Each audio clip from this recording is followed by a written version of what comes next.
If stepping outside makes things worse, this is plan B.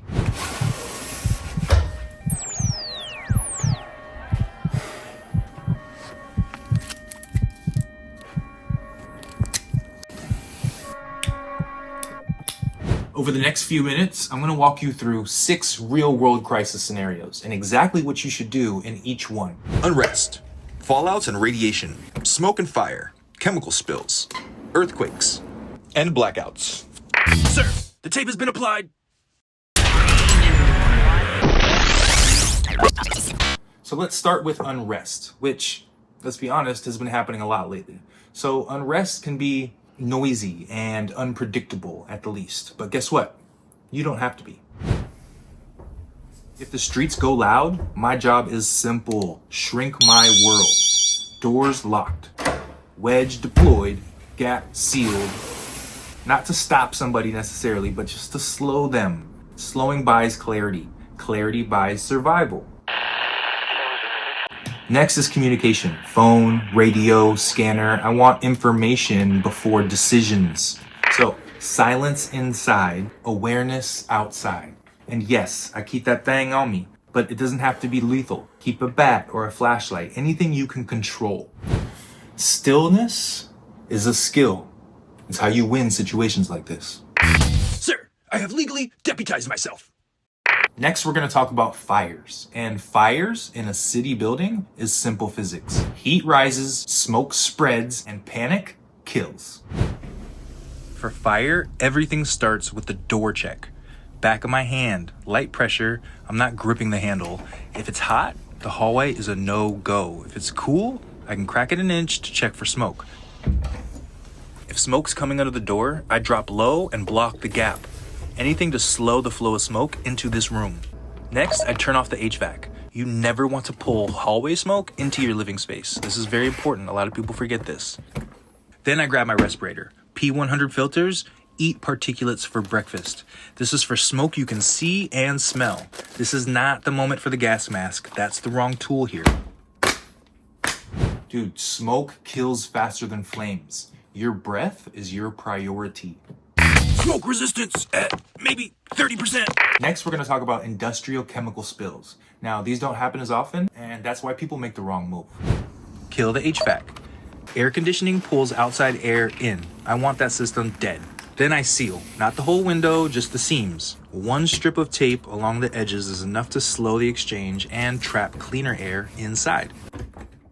Now, the filter choice becomes everything. If I can smell chemicals or solvents, the gas mask comes out and I attach a multi-gas or an MBC77 filter. If I see dust or particulates from, say, an industrial accident, I use the respirator.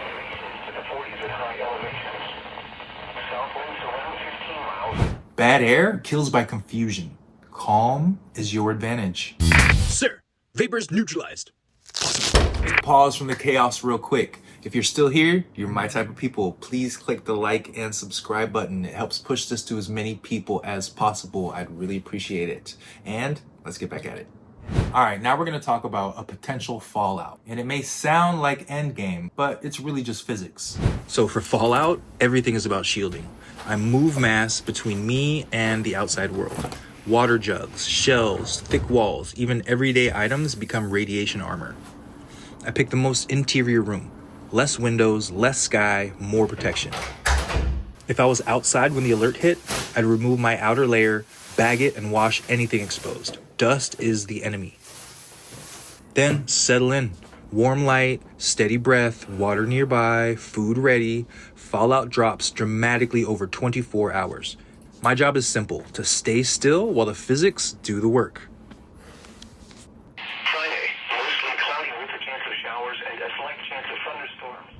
You're not fighting radiation. You're letting time do the work. If you're not vaporized into oblivion, just wait. Radiation fears me. All right, next we're going to talk about earthquakes. And if you live in California, definitely listen up. Earthquakes don't just break buildings, they break routines. Right after a quake, first thing, check your surroundings. I'm looking for fallen items, broken glass, unstable shelves. And make sure you have a clear path from your bed to your door. That's the route you trip on when adrenaline hits.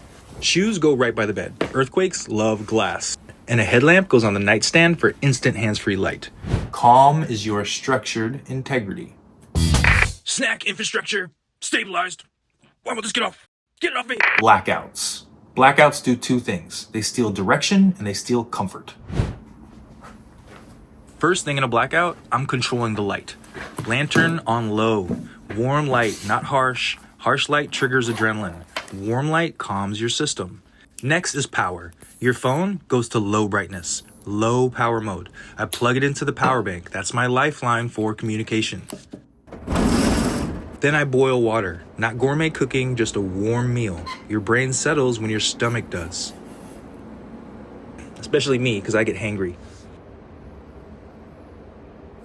I write one line in the notebook, something simple. It gives my mind direction, something to do when the grid takes it away.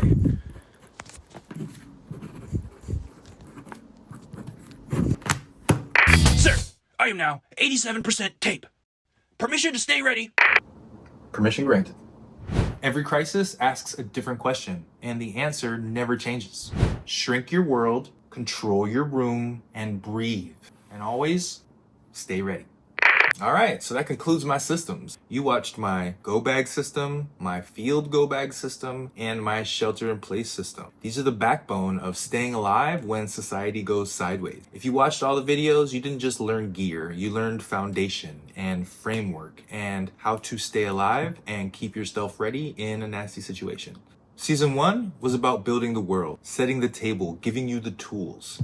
But season 2, that's where we stop talking about survival and we start proving it.